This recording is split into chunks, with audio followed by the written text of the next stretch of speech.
तो आज हम बात करने वाले हैं गुड़गांव के एक कॉल सेंटर से जुड़ी एक ऐसी मशहूर कहानी की जो सुनने में तो एकदम फिल्मी लगती है, पर कहते हैं कि ये सच्ची घटना पर आधारित है। ये कहानी है सैफरन बीपीओ के अंधेरे गलियारों की। Hello Rose this side, how can I help you. कितनी आम सी लाइन है ना, लेकिन यही लाइन इस पूरी कहानी का सबसे खौफनाक हिस्सा बन गई। पर सवाल यह है कि आखिर ये सब हुआ कैसे। चलिए पता लगाते हैं।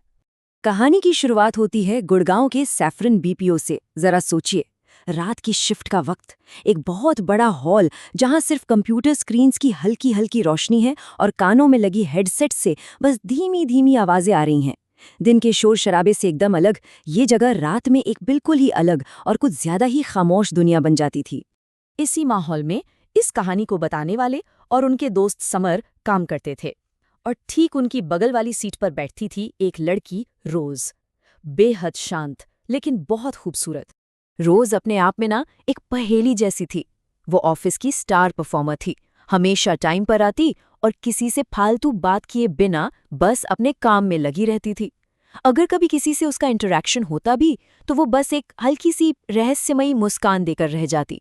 सब कुछ नॉर्मल चल रहा था, मगर फिर एक रात सब कुछ बदल गया। एक अजीब सा फोन कॉल, और उस कॉल ने एक ऐसी सच्चाई सामने ला दी जिसके बारे में किसी ने सपने में भी नहीं सोचा होगा। उस रात करीब 12:30 बजे रोज को एक कॉल आई। वो घंटों तक बहुत धीमी आवाज में बात करती रही। जब टीम लीड ने सिक्योरिटी रीजन से कॉल को मॉनिटर किया तो उनके होश उड़ गए, क्योंकि दूसरी तरफ लाइन पर कोई था ही नहीं, सन्नाटा था। ये देखकर रोज ने गुस्से से सबको घूरा, फोन पटका और ऑफिस से निकल गई। वो फिर कभी वापस नहीं आई।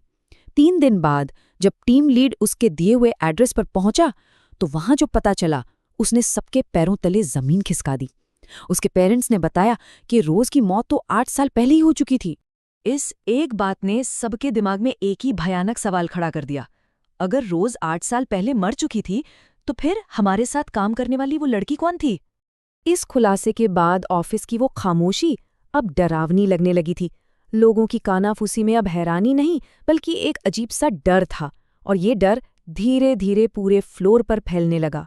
और फिर ऑफिस में अजीब अजीब घटनाएं होने लगीं। कभी खाली गलियारों में किसी के चलने की आवाजें आतीं, तो कभी किसी को वॉशरूम के शीशे में अचानक रोज की परछाई दिख जाती। पैंट्री में अक्सर एक इंसानी साया नजर आता था, और सबसे डरावनी बात, रोज का पुराना कंप्यूटर अपने आप लॉगिन हो जाता था। अब कहानी का फोकस जाता है समर पर। जिस रात ये सब अपने पीक पर था, कहानी सुनाने वाले छुट्टी पर थे, लेकिन समर ऑफिस में ही था, और उस रात उसने जो महसूस किया उसने उनके सबसे बुरे डर को सच बना दिया।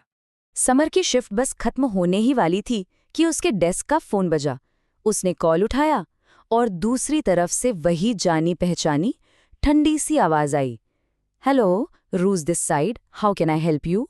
समर ने जैसे ही घबराहट में कॉल काटा, ऑफिस की सारी लाइट्स पहले तो टिमटिमाने लगी और फिर एक झटके में बंद हो गई।